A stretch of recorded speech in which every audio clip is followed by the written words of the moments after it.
After Jinwoo takes out the final giant, the system tells him he defeated the enemy. Of course, Jinho starts glazing like, I knew you'd beat him. But it didn't say he killed the owner of the dungeon, so the raid isn't over. He also can't extract the giant's shadow, so he can't turn him into a soldier. Then he's like, hold up, tells him to step back cause something's coming. It's just Biru bursting out of the giant from the inside. It still surprises him cause just the giant's body was able to mask Biru's energy. But then the big ass gate starts making this magical storm, sending black lightning whatever the fuck everywhere. The shit was so strong it knocked him back a bit, and Digris had to come out to protect Jinho. He sees the gate is absorbing the giant's magical energy. Just this happening was strong enough to cut his cheek. He's like, alright, stay here, I gotta check this shit out. And he runs full speed into the gate. But once he gets inside, it's just this big ass room, which makes sense cause giants were what came out of here. Then him and Biru notice a sound coming from off in the distance. There's somebody laughing in a sinister way. And they're just trying to figure out what's so funny as they go to check it out. But a nigga that's laughing is really fucking geeking, saying, oh, you detestable rulers, witness who has found me first. And it's this big ass giant chained up in a room.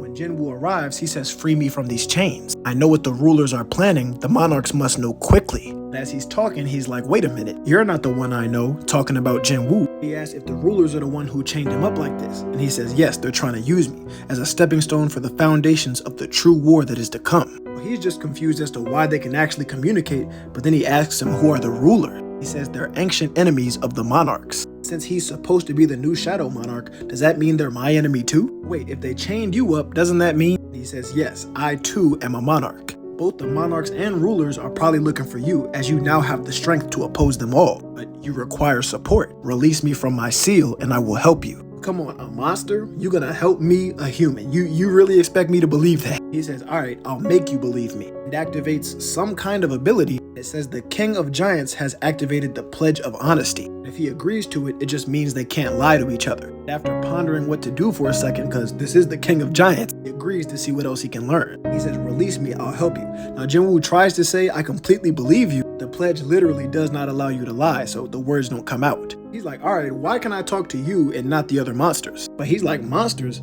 Oh, you talking about the denizens that come out of the gates? Well, I have a question for you. How could you even think to compare those monsters that come out of those worlds to a monarch like myself that rules over those worlds? All of these creatures are just remnants of defeated armies and those who have been captured after losing to the rulers. They've been on a leash for so long that their egos have deteriorated. However, I am a king. Unlike them, I have retained my sanity, and I have been patiently waiting for the fated day when I can escape from their grasps. And now here we are, you and me. He's like, wait, are the rulers the silver soldiers with the wings on their back? And he says, more or less, those are the soldiers of the rulers. So he asks why the rulers keep sending monsters out of the gates to kill humans. Bro, like I said, they're preparing for war. They intend to transform this world into a battleground and fight the monarchs once again. Jinwoo doesn't get it, like sending those monsters turns the earth into a battleground? He's like, bro, it's simple. It's all to inject magical energy into your world. The whole time they're thinking these gates and Hunter's Awakening, and crystals and all these special abilities are blessings. The whole time they're all just a foothold for war. The rulers are using blood spilled by the monsters to build up the power. The density of magical energy grows day by day. That's all from the monsters being killed daily. So the plan is to create a world strong enough to withstand the effects of the war. Another grand battle between the monarchs and the silver soldiers of the rulers. And soon enough, the world you live in will become hell. But we gotta hurry, cause as soon as they find out we made contact, both the monarchs and rulers are gonna be coming for us.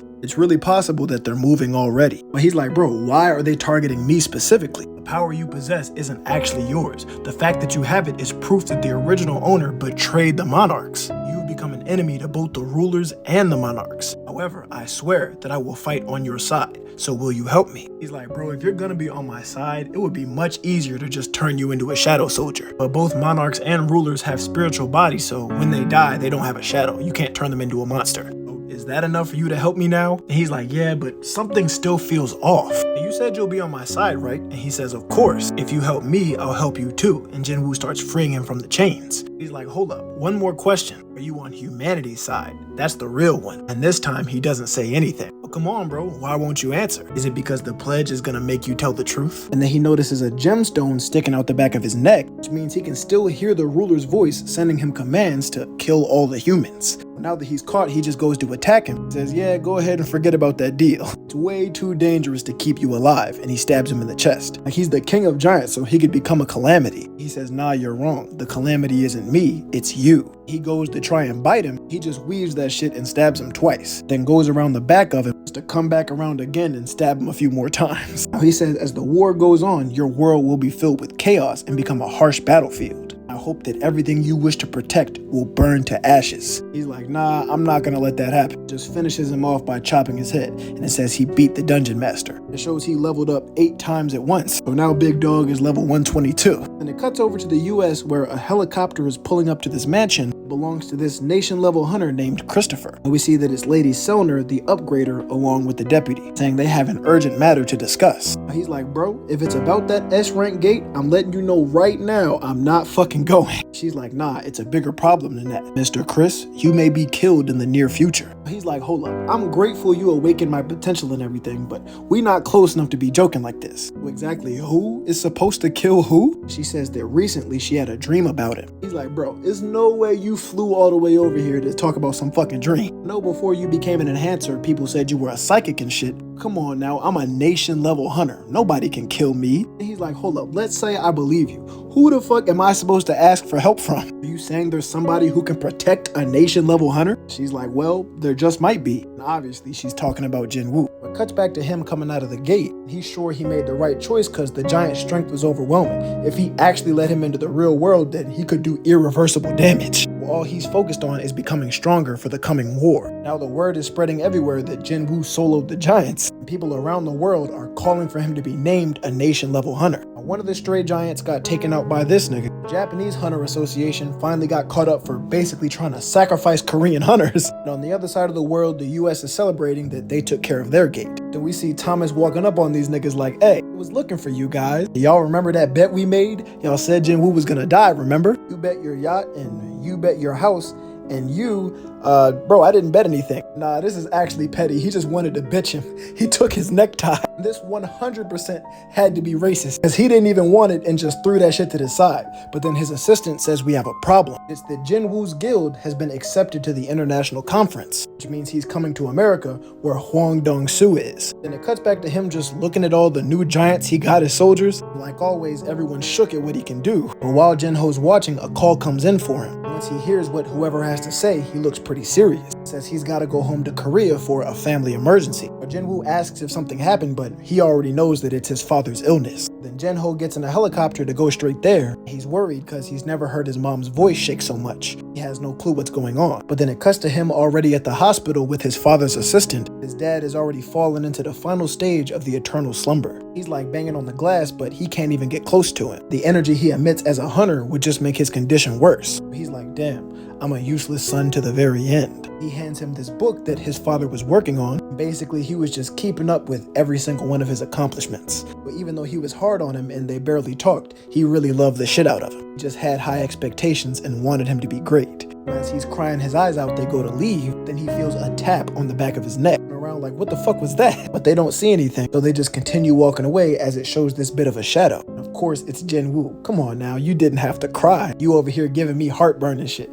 Bro, we knew you weren't gonna let him die. He pulls out the holy water of life. Jinho's little sister pulls up to the hospital. She sees Jinwoo as he's leaving. She just goes to her father where she's met with a pleasant surprise and dives into his arms crying. Bro don't know what the fuck going on. It shows Jinwoo walking away like your friendly neighborhood Spider-Man. Since he used his teleportation to get here, he has to let it recharge for 2 hours and find something to do. Now that I actually have free time, I don't even know what to do. I don't got anybody to call either. As he says that, Sha Hae-yen crosses his mind. He's like, nah, I gotta find more dungeons to raid. Then it cuts back over to Christopher's mansion. He senses something that pulls him out of his sleep. He gets up to walk around and see what's going on. Notices that it's just completely silent in his house. He grabs this glass of wine and throws it on the ground, but even when it shatters, it doesn't make a single sound, so something's really going on. He calls out to the house like, who the fuck is in here? He's thinking like, is this what Lady Selner seen in her dream? Then someone just appears in the middle of the room. I don't know who he is, but he looks cold as shit, I can't lie. It's not just him, there's two more lurking in the shadows.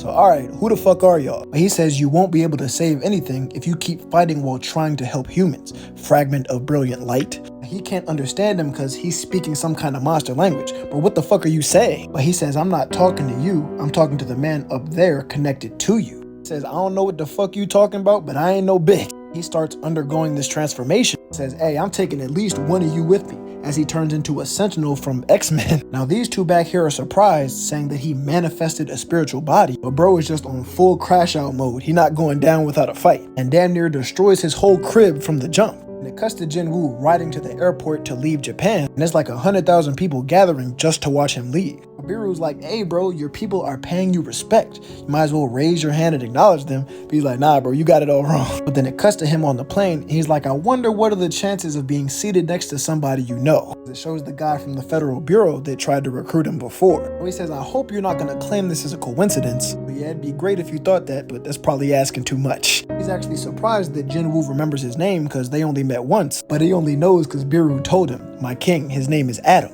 White. You must not get the name wrong or it will worsen your reputation as the king. He didn't come here to recruit him, it's about something else. He opens up his computer and shows Jinwoo what just happened at Christopher's mansion, the nation level hunter. Now Chris started the fire himself, and they had to deploy hella firefighters and mages just to stop it. They couldn't believe it, but as soon as they got there, he was already dead. And he reaches in his pocket to say they think this is the culprit, but it's just a younger picture of Jinwoo's dad. Before he can get another word out, he lifts him up in the air and crushes his computer. Is this some type of joke? You're not getting out of here alive. The guards come to help, but he tells them to stop so he can explain. And the man in the picture came out of the dungeon, so it might not be the person you think it is. And with that whole battle at the police station between two S-rank hunters, he was one of them. So you're saying my father was behind it. After hearing what he says, he drops him. After his dad beat up Hwang Dong-soo, he just disappeared. I understand how you feel, but his profile suggests that he's most likely the culprit. He's like, alright, why exactly did you show me this photo? It's because there's about to be an international guild conference, and the American Bureau is going to put a red notice on him, meaning the investigation is no longer a secret, and everyone's gonna know that he's Jinwoo's dad.